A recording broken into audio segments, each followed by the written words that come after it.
dia feliz, foi um final de semana extremamente feliz, porque o Senhor tocou os nossos corações.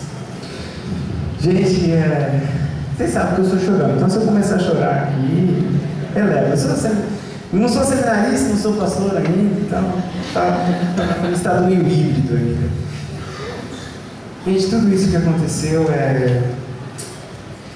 eu não posso terminar esse congresso de uma forma diferente. Eu quero convidar a vir à frente toda a nossa juventude e todos os irmãos que trabalharam para que esse congresso se tornasse uma realidade. Então todos os jovens, venham aqui à frente, rapidinho, todos os jovens aí. Vamos, galera, juventude da Igreja Batista do Ipiranga, venham aqui para frente, todos os jovens. Galera que está lá no projetor, pode descer também. Vocês aí, meninos lindos, maravilhosos, que nos auxiliaram na iluminação, pode